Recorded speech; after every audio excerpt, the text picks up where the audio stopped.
Good morning. I'm glad to be back at the European Council, and I think it as an expression of the close cooperation between the European Union and NATO. Last week, High Representative Vice President Mogherini participated in the NATO Foreign Ministerial meeting in Antalya. Today I will meet with the defense ministers and the foreign ministers of the European Union. And I think this close cooperation is very natural because we are facing the same security environment, the same challenges. To the east we see a more assertive Russia, responsible for aggressive actions in Ukraine. And the important thing now is to make sure that the Minsk agreements are fully implemented.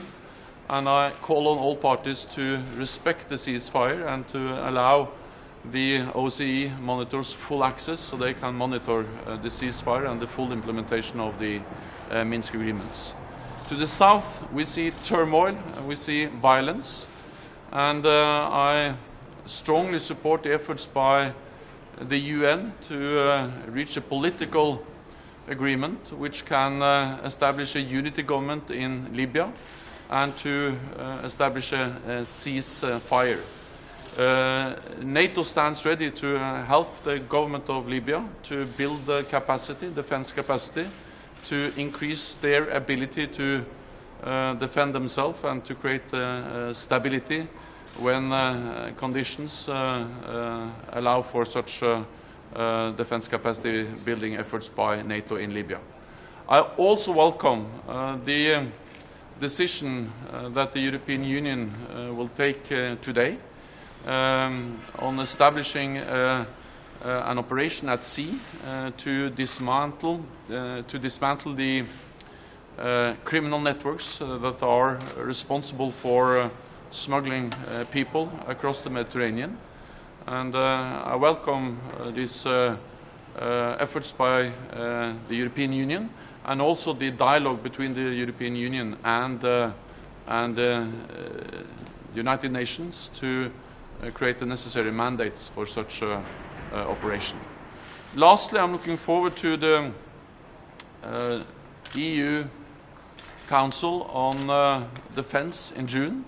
I think that will be a new opportunity to develop the close cooperation between the European Union and NATO, and also an opportunity to address defence capabilities and also defence industry and how we can work together to augment and to increase our collective defence. So, is there any planning at NATO for how they could look at supporting an EU operation at sea?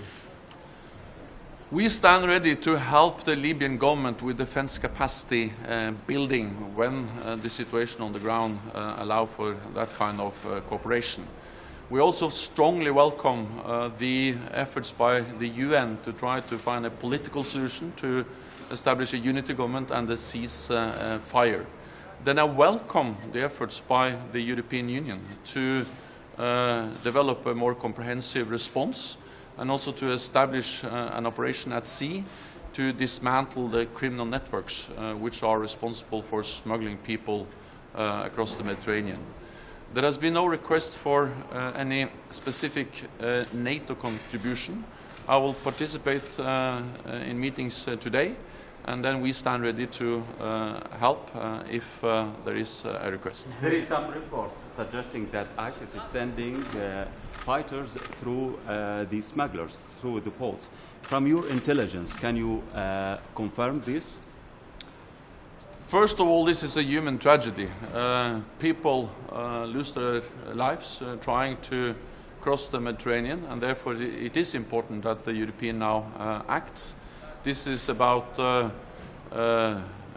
criminal networks, it's about border control, it's about migration, and therefore the European Union is now working on how to respond to this. Of course, one of the problems is that there might be foreign fighters, there might be terrorists also trying to hide, to blend in among the migrants.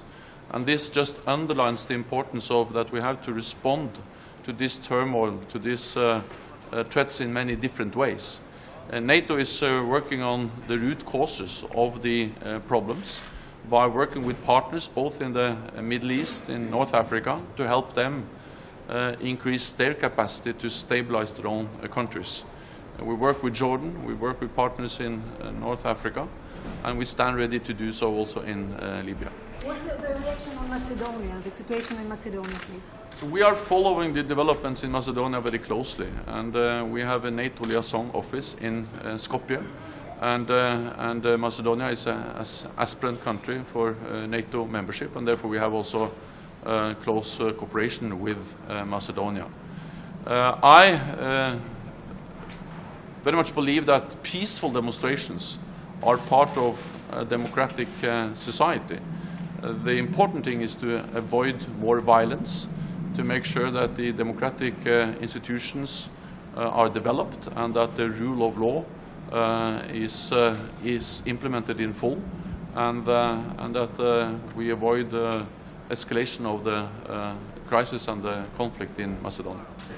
Mr. Secretary General, EU is working on special measures to fight against Russian propaganda. How do you evaluate these threats? Russian propaganda as a threat.